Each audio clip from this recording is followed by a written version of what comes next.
When I was around 9 years old, I was assaulted by my neighbor. He was 16 years old. I never told anybody, so I just carried around all of this shame and sadness. That definitely changed who I was early on.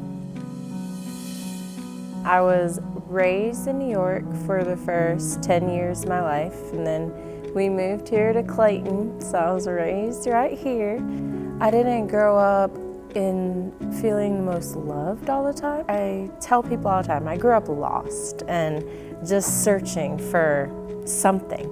I just didn't know what. When I was introduced to substances, I was 14 years old and I started drinking alcohol and smoking marijuana and hanging out with kids partying. But after high school, it went from being a party thing to being an everyday thing. And it happened so quickly, but it took me 6 years to get out of it. And I ended up going through relationships with a lot of abuse too, I think because I was conditioned to it in my early years. My daughter's father beat me. In that situation, I felt more than trapped because along with the abuse, I was also addicted to drugs. So there was no leaving that relationship until I was ready to give up drugs too. I mean, I was just broken.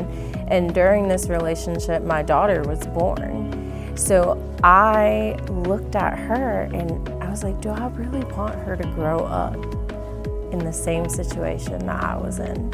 So when Willow was almost 2 years old, that is when I left her dad. I didn't have any resources or anything. I went around the basement where we were living and collected a bunch of change and just drove to North Carolina. I drove to my family. I was raised as a Lutheran, and if we went to church, we went to Lutheran churches. But while going to that church, I met a woman that came to Clayton Crossings Church, and she kept inviting me to church. I mean, for months and months and months, she kept inviting me. And I think God was finally waiting for me to surrender. And I was like, you know what, I'm gonna go to church today with you.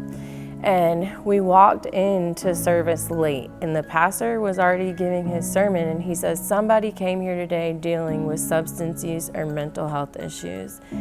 And it just perked me up. You know, all of my body just started tingling. My life changed right there. When I left out of church that day, I was never the same. My relationship with God, that first experience with him, was just the beginning. I've had to keep going to church and listening to the amazing people I've met around me. I've gotten involved and I'm in a community group. I started reading the Bible the first time I opened the Bible in my life at 29 years old. I started learning about who God is and the love he has for us, but I just dove right in. I'm now volunteering in Kidsmen and I teach 3rd grade. So I'm learning alongside of these kids a lot of the times, which is so exciting. With Easter coming up, I've been thinking about the redemption that Jesus gives to us, and that's exactly what I've seen in my life. I was dead. I was a dead man walking, and I found Jesus, and he brought me to life again.